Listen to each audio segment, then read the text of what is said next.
সারা দুনিয়ার কোন মানুষের গোলামি করা যাবে না। ওয়াবিল ওয়ালিদাইনি ইহসানা। দ্বিতীয়টা হইল তোমার মা বাবা খেদমত করতে হবে, বলেন না সুবহানাল্লাহ। ইহসানের অর্থ হলো দয়া। আমি এখানে খেদমত তর্জমা করছি, তো মা বাবার প্রতি দয়া করতে হবে, মা বাবার খেদমত করতে হবে। 5 ওয়াক্ত নামাজ পড়া যেমন ফরজ, মা বাবার খেদমত করাও তেমন ফরজ, কোনো পার্থক্য নাই। হে বাজান, আওয়াজ করে বলেন না লাত মানাত উজ্জা মক্কার মুশরিকেরা করত। বর্তমান সমাজে আল্লাহর গোলামি ছাড়া যে যাদের গোলামি করা হয়, নিজেরা মূর্তি বানিয়ে সেই মূর্তির ইবাদত করে। তুলসী গাছের পূজা, বট গাছের পূজা, বিভিন্ন জাতের পূজা বাদ দিয়ে আমাদেরকে গোলামি করতে হবে কার? আল্লাহ। দ্বিতীয় নম্বর ওয়াবিল ওয়ালিদাইনি ইহসানা। দ্বিতীয় নম্বর হইল মা বাবার খেদমত। আমি দ্বিতীয় চ্যাপ্টারে এখানে আলোচনার 2টা দিক আছে, 2টা চ্যাপ্টারে আলোচনার দাবি রাখে। প্রথম নম্বর আল্লাহর গোলামি, দ্বিতীয় নম্বর চ্যাপ্টারে হইল মা বাবার খেদমত। আমি দ্বিতীয় বিষয়টাই অল্প সময়ে আলোকপাত করব। দ্বিতীয় বিষয়টা হলো মা বাবার খেদমত। ও বাজান, ও যুবক, সংক্ষিপ্ত আকারে 3টা মা বাবার খেদমত নিয়ে 3টা বিষয় সামনে রাখবে। আমার তেলাওয়াতকৃত আয়াতে মা বাবার খেদমতের জন্য 2টা আদেশ আল্লাহ পাক করার জন্য বলবেন, 2টা আদেশ না করার জন্য বলছেন, 2টা নিষেধ করছেন, আর 3টা করার জন্য বলছেন। পুরা তেলাওয়াতের যে আয়াতে সূরা বনী ইসরাঈলের 22 এবং 23 নম্বর আয়াতে 2টা হুকুম করার জন্য, না করার জন্য বলছেন, আর 3টা হুকুম করার জন্য বলছেন। এই বিষয়টাই 3 ভাগে বিভক্ত, 3টা ভাগে আমি আলোচনা করব। 1, মা বাবার খেদমত করব কেন? 2, না করলে লাভ কি? 3 নম্বর, না করলে ক্ষতি কি? এই 3টা আলোচনা আর 2টা আদেশ, 2টা নিষেধ আর 3টা আদেশ, ওই দিকে আলোচনা করলে অনেক লম্বা হয়ে যাবে। শুধু এতটুকু বলবো, মা বাবার খেদমত কেন করব? এক শব্দে, যেহেতু মা বাবার মাধ্যমে আপনাকে আমাকে জমিনে প্রেরণ করছেন, এই জন্য মা বাবার খেদমত করা আল্লাহ পাক আল্লাহর গোলামির পাশাপাশি বান্দার উপর, সন্তানের উপর ফরজ করে দিয়েছেন, বলেন সুবহানাল্লাহ। আপনাদের প্রশ্ন জাগে, মা বাবা ছাড়া হয়তো মানুষ বানাইতে পারে না। আল্লাহ পারে কি পারে না? মা বাবা ছাড়া মানুষ বানাইতে পারে না। শুধু পারে তা না, আল্লাহ করে দেখাইছেন। আপেদার ফর জন্দে পয়দা উকু নদী তিফলে রাদার মাহদে গুয়া উকু নদী। আল্লাহ মা আর বাবা ছাড়া আদম পয়গম্বরকে প্রেরণ করছেন। আল্লাহ দেখাইলেন আমি মাও লাগে না, বাবাও লাগে না, পারি। আর বাবা ছাড়া শুধু মায়ের গর্ভ থেকে আল্লাহ পাক ঈসা আলাইহিস সালাতু ওয়াস সালামকে প্রেরণ করছেন, বলেন না সুবহানাল্লাহ।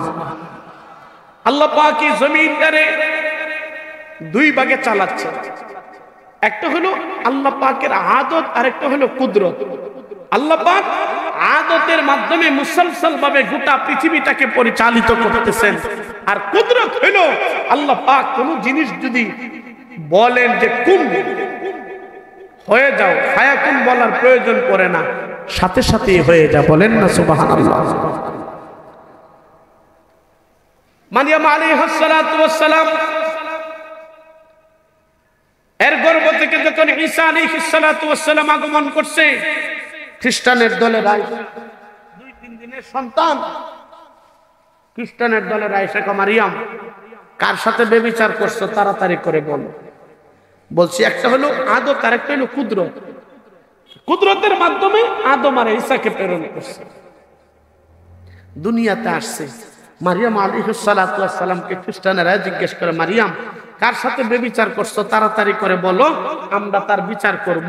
ও মুসলমান, মারিয়াম আলাইহিস সালাতু ওয়াস সালাম বলেন, ইন্নী নাযারতু লির-রহমানি সাওমা, আমি রহমানের নামে রোজা রাখছি, খবরদার আমাকে তোমরা অপবিত্রা মহিলা, অপবিত্রা বলবা না। আল্লাহ পাক আমার গর্ভে আমার সন্তানকে দান করছে। খ্রিস্টানের দলেরা বলে, চুরি তো চুরি, আরো করে সিনাজুরি। একটা শব্দ আছে না, সুরের মাউগের বড় গলা, একটা কথা বলে না, সুরের মাউগের বড় গলা। খ্রিস্টানের দলেরা উল্টা দেখো না, বুজুর্গি দেখা রোজা ভুলে রাখছে। কার সাথে বেবিচার করছে? ঈসা আসছে দুনিয়াতে আর এখন বলে রোজা রাখছে। ও মুসলমান, এখন যেমনে কথা বলা আমাদের শরীয়তে, মুহাম্মদুর রাসূলুল্লাহ সাল্লাল্লাহু আলাইহি ওয়াসাল্লামের শরীয়তে দিনের বেলা খাওয়া যেমন বন্ধ, ঈসা আলাইহিস সালাতু ওয়াস সালামের শরীয়তে শুধু খাওয়া না, খাওয়ার সাথে কথা বলাও বন্ধ ছিল। মারিয়াম আলাইহিস সালাতু ওয়াস সালাম বলছে, ইন্নী নাযারতু লির-রহমানি সাওমা, আমি রোজা রাখছি, খবরদার আমার সাথে কথা বলবা না। এরা ওইটা কি বুজুর্গি দেখাও, বুজুর্গি কাম হইতো। মারিয়াম তোমার আলটিমেটাম দিয়া গেলাম। কি আলটিমেটাম? আগামী কালকে সকালে আসবো, তার সাথে বেবিচার জিনা করছো সেটা বলবা, আমরা তাকে বাইতুল মুকাদ্দাসের সামনে বিচার করব। হে মুসলমান, অবস্থা কেমন হয়েছে? সুবহানাল্লাহ বলার জন্য রেডি? দিলটারে নরম করে দাও।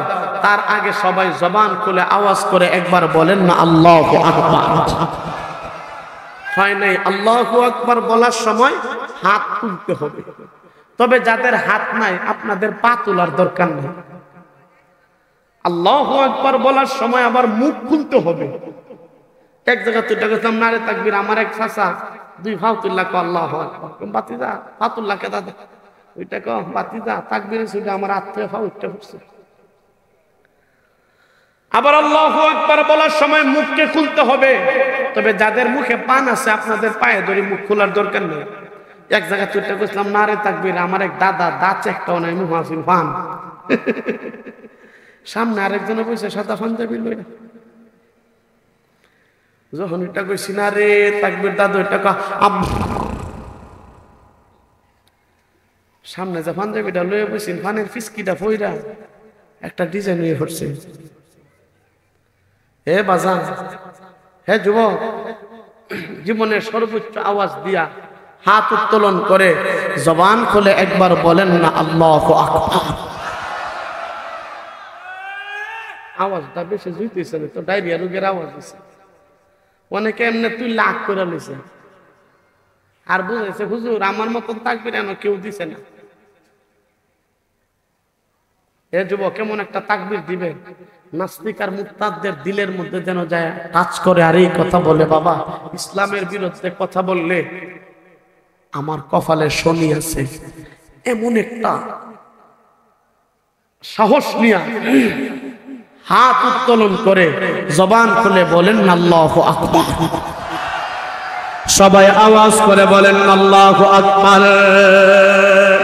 মুসলমান ভাইরা রে আমার, মারিয়াম আলাইহিস সালাতু ওয়াস সালাম এই মুহূর্তে খ্রিস্টানের দলের আয়েশা জিজ্ঞেস করছে, মারিয়াম শোনো, কার সাথে ব্যভিচার করছো তাড়াতাড়ি করে বলো। আমার ভাইরা রে, মারিয়াম আলাইহিস সালাতু ওয়াস সালাম বলতে আরম্ভ করছে, ইন্নী নাযারতু লির-রহমানি সাওমা। এই খ্রিস্টানের দলেরা শুনো, আমি রহমানের নামে রোজা রাখছি, খবরদার আমার সাথে তোমরা কথা বলবা না। খ্রিস্টানের দলেরা বলে আল্লাহু আকবার, এসব ধোঁকাবাজি, এসব বললে চলবে না। আগামী কালকে আসবো, তোমরা তুমি জবাব দিতে হবে। যদি জবাব না দাও তোমাকে শাস্তি দেওয়া হবে, তো তোমার উপরে শাস্তি, আল্লাহু আকবার, শাস্তি প্রয়োগ করা হবে। মুসলমান ভাইরা রে আমার, মারিয়াম আলাইহিস সালাতু ওয়াস সালাম ঘরের মধ্যে চলে গেছে। মুসলমান রাত যখন গভীর হয়ে গেছে, মারিয়াম আলাইহিস সালাতু ওয়াস সালাম নামাজের মধ্যে দাঁড়ায়া নামাজ শেষ করে আল্লাহর আদালতে দুইটা হাত বাড়ায়া দিছে। আমার ভাইরা রে, আল্লাহর আদালতে হাত বাড়ায়া বলতে আরম্ভ করছে, রে বাইতুল্লাহ শরীফের মালিক আল্লাহ, আপনি তো জানেন আমি কারো সাথে বেবিচার করি নাই। আল্লাহ, আপনি আমার গর্ভে ঈসা পয়গম্বরকে দিয়েছেন, আমার সন্তান ঈসাকে আপনি দিয়েছেন। আপনি যে ফেস লাগাইছেন ছুটাইবে কে? তারা ঈসা তো আমাকে মারার জন্য আলটিমেটাম দিয়ে গেছে, আগামীকালকে আমার উপর শাস্তি প্রয়োগ করা হবে। মুসলমান ভাইরা রে আমার, মারিয়াম আলাইহিস সালাতু ওয়াস সালামকে আল্লাহ পাক ডাক দিয়ে বলে, মারিয়াম শুনো, আগামীকাল খ্রিস্টানের দলের যখন আসবে, শাহাদত আঙ্গুলিটা দিয়া দিলাম, এটা দিয়ে আমার পয়গম্বর ঈসার দিকে শুধু তুমি ইশারা করবা। এ মুসলমান, বাকি কাজ করার মালিক যিনি, আওয়াজ করে বলেন না তিনি কে?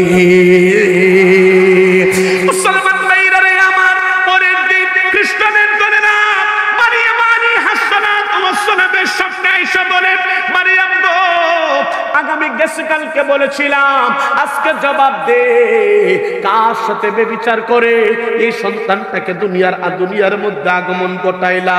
এ মুসলমান, মারিয়াম আলাইহিস সালাতু ওয়াস সালামকে রাতের বেলা আমার আল্লাহ ফর্মুলা বাতায়া দিছে। আল্লাহু আকবার। ফর্মুলা অনুযায়ী মারিয়াম কাজ করতে আরম্ভ করছে। যেই মুহূর্তে খ্রিস্টানের দলেরা মারিয়াম আলাইহিস সালাতু ওয়াস সালামকে মারার জন্য আসছে, আল্লাহু আকবার প্রহার করবে, নজর করে দেখা যায় শাহাদত আঙ্গুলিটা দিয়া ঈসা আলাইহিস সালাতু ওয়াস সালামের দিকে ইশারা করছে। এ মুসলমান, মাত্র 2-3 দিনের বাচ্চা মারিয়াম ইশারা করতে দেরি, ঈসা আলাইহিস সালাতু ওয়াস সালাম লাফ মেরে জমিনের মধ্যে দাঁড়াইতে সেকেন্ড দেরি করে নাই।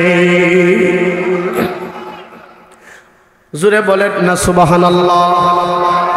আর একটু জোরে বলেন সুবহানাল্লাহ। মুসলমান ভাইরা রে আমার, মারিয়াম আলাইহিস সালাতু ওয়াস সালাম যেই মুহূর্তে শাহাদাত আঙ্গুলি দিয়ে ইশারা করছে, আল্লাহু আকবার, নজর করে দেখা যায় ঈসা আলাইহিস সালাতু ওয়াস সালাম লাফ মেরে জমিনের মধ্যে দাঁড়ায় গেছে। আল্লাহ বলেন, ফাআশারাত ইলাইহি ক্বালু কাইফা নুকাল্লিমু মান কানা ফিল মাহদি সাবিয়্যা।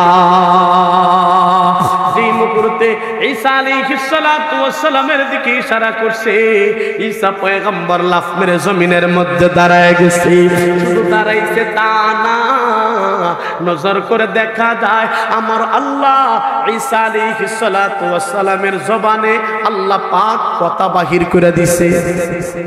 জোরে বলেন না সুবহানাল্লাহ? আর একটু জোরে বলেন না সুবহানাল্লাহ? মুসলমান ভাইরা রে আমার, মারিয়াম আলাইহিস সালাতু ওয়াস সালাম ইশারা করার পর ঈসা আলাইহিস সালাতু ওয়াস সালামের জবান খুলে গেছে। নজর করে দেখা যায় 2-3 দিনের বাচ্চা মায়ের পরিচয়টা আল্লাহু আকবার খ্রিস্টানদের সামনে তুলে ধরতে আরম্ভ করছে। ঈসা আলাইহিস সালাতু ওয়াস সালাম বলে, শুনো, ক্বালা ইন্নী আবদুল্লাহ, ক্বালা ইন্নী আবদুল্লাহ আতানিয়াল কিতাব ওয়া জাআলানি নবিয়্যা। এই খ্রিস্টানের দলেরা শুনো, আমার মাকে তোমরা মারতে যাও কেন? আমি যে কে, আমার পরিচয়টা তোমরা শুনে নাও।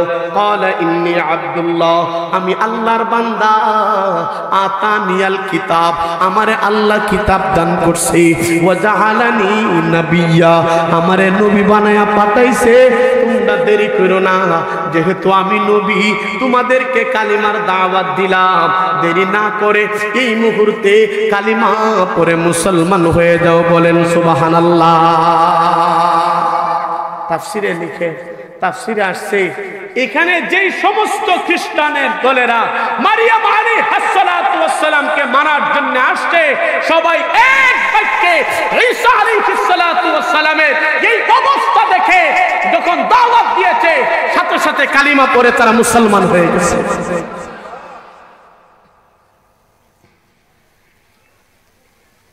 বলতেছিলাম আল্লাহ পাক চাইলে মা বাবা সারা মানুষ বানাইতে পারে কি পারে না? শুধু পারে তা না, আল্লাহ করে দেখাইছেন। মার বাবা সারা আদম নবী, আর বাবা সারা মায়ের গর্ভ থেকে ঈসা নবী। হে বাজান, যেহেতু মা বাবার মাধ্যমে প্রেরণ করছে, সেই জন্য মা বাবা আল্লাহর গোলামীর পাশাপাশি মা বাবার খেদমত করতে হবে। এখন আসেন, মা বাবার খেদমত করলে লাভ কি?